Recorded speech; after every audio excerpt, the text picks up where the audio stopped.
Honors Geometry people, welcome to our next unit on transformation. So we're going to start out with symmetry.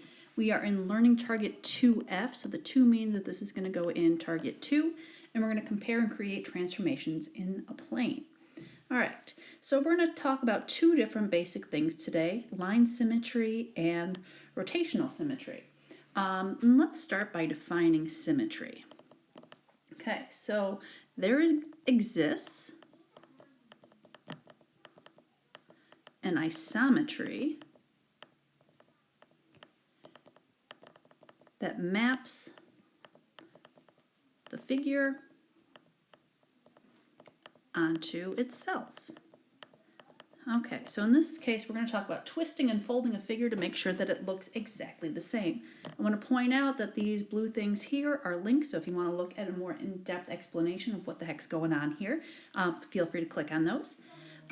Line symmetry is also known as reflectional symmetry.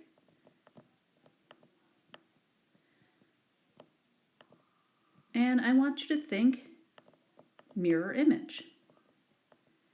Okay, so if we can draw in a line that allows us to fold our figure in half and both halves look exactly the same, we have line or reflectional symmetry. So I might look at this lovely isosceles triangle and I can draw in one line of symmetry. Okay, we also have rotational symmetry, and in that case we're talking about turning or twisting our figure. So in this case the figure becomes itself again,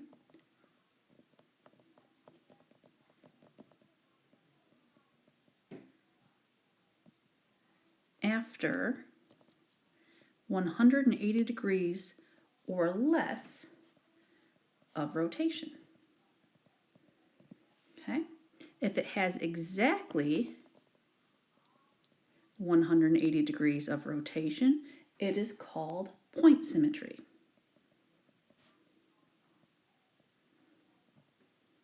Okay, so if we talk about, in this case, we'll get a little example cooking here.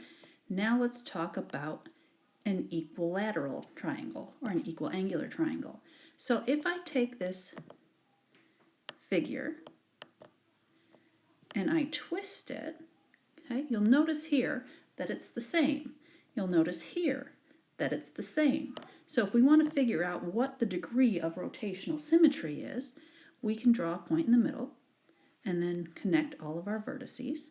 We know all the way around in a circle is 360 degrees, and we have these 3 equal chunks.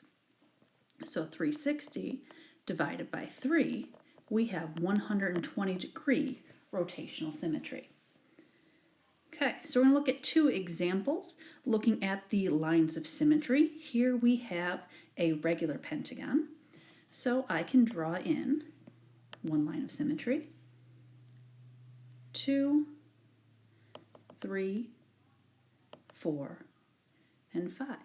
So there are my 5 lines of symmetry for this regular pentagon. Okay, example 2, we're looking at rotational symmetry for our regular hexagon. All right, so we want to twist so that we have this flat part back up on the top. So we can, let's see, I'll switch to a different color that's easier to see on this figure. We can connect each of our vertices here.